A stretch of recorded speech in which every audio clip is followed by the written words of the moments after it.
What's up, YouTube? It's Anthony from Meineke, cinnaminson. We have a 2013 Infiniti G37 all-wheel drive. The customer came in for an exhaust leak. Let me show you what was going on. Most commonly what we see is the flex pipes are rotted out, all right? And sometimes underneath all this shielding, this pipe is rotted out also.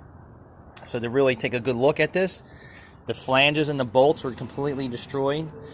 This was rusted off from the flange that goes to the front converter assembly. They put some glue and some tape on there.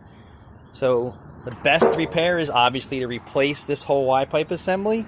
Sometimes if it's not in your budget, you can just repair the flex pipes if that's even possible. But keep in mind, as these pipes get 10 years old or older, they're very weak and brittle. There was no nuts left on the flanges on both sides, so we had to cut them out. Same thing on the catalytic converter side. To do this job yourself is very difficult trying to get this apart. As you see, we use a torch and then we drive the studs out and we put all new hardware and gaskets in. So if you have a Infiniti G37 all-wheel drive and you need your exhaust fixed, come check us out at Meineke, cinnaminson.